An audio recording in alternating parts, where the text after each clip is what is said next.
Hello everyone, ahan wal today ma'am puno poi kono khumjari ma'am ai blog se ngasi di phamung de adum haure ba ngasi se ise thamba khara chille adugi ne ado ngasi se khoi Lakhimoni gi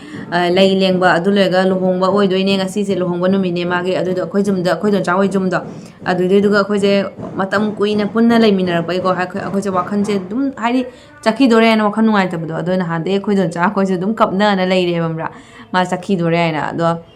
mai ngasi se lohong no mit ne ado ai se ngasi je khra phing nge ba ko do ni ma'am ngasi jang jang na blog na mi se na tari horen nam ma kaw thok toi ba ko ado do mai lai leng ba gi horen ko jeng ro si ma'am mai hu ji makeup kari ka taw na ko na taw dai doi ba ko jeng ngasi ma'am du makha ta na. A few moments later.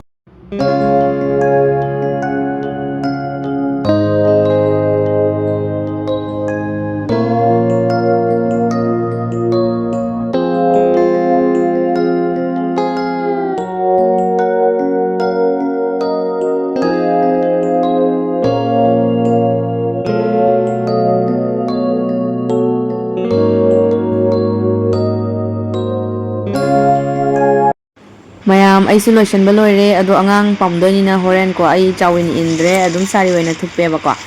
ado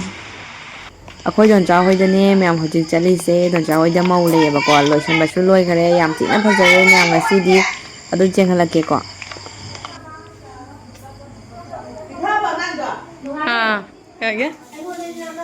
ngasi gi makeup se yam sathi na phajai mayam ado yam phajai ba ko ai short su mate khara ka pe horen thanga charake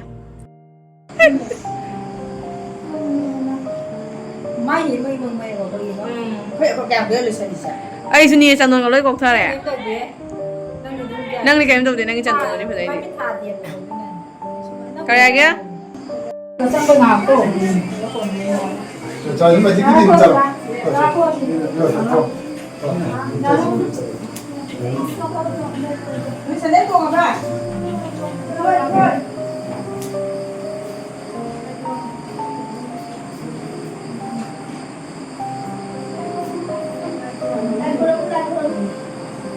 그러면 또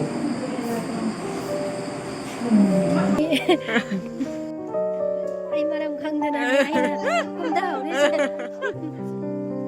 kasi kaya tema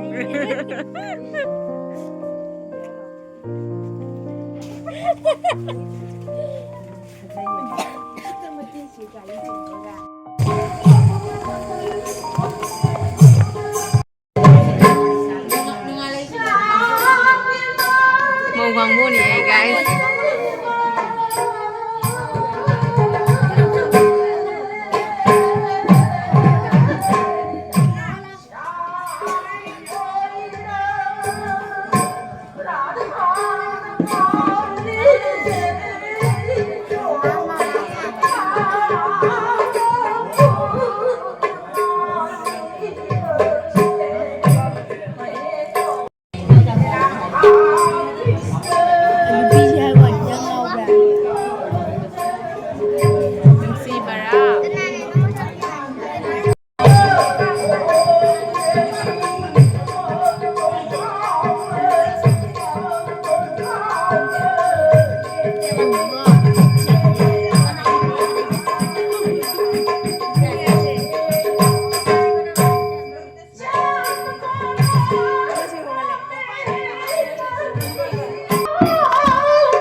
ꯃꯌꯥꯝ ꯑꯩꯈꯣꯏꯗꯣ ꯍꯧꯖꯤꯛ ꯃꯧ ꯄꯨꯔꯒ ꯑꯩꯈꯣꯏ ꯗꯣꯟꯆꯥ ꯍꯣꯏ ꯌꯨꯝꯗ ꯆꯠꯂꯦꯕꯀꯣ ꯉꯁꯤꯗꯣ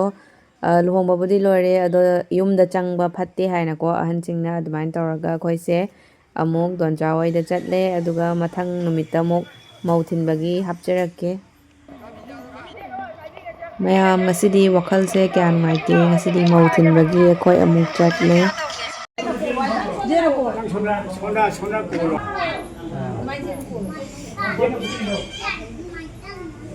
ꯃꯝꯃꯦ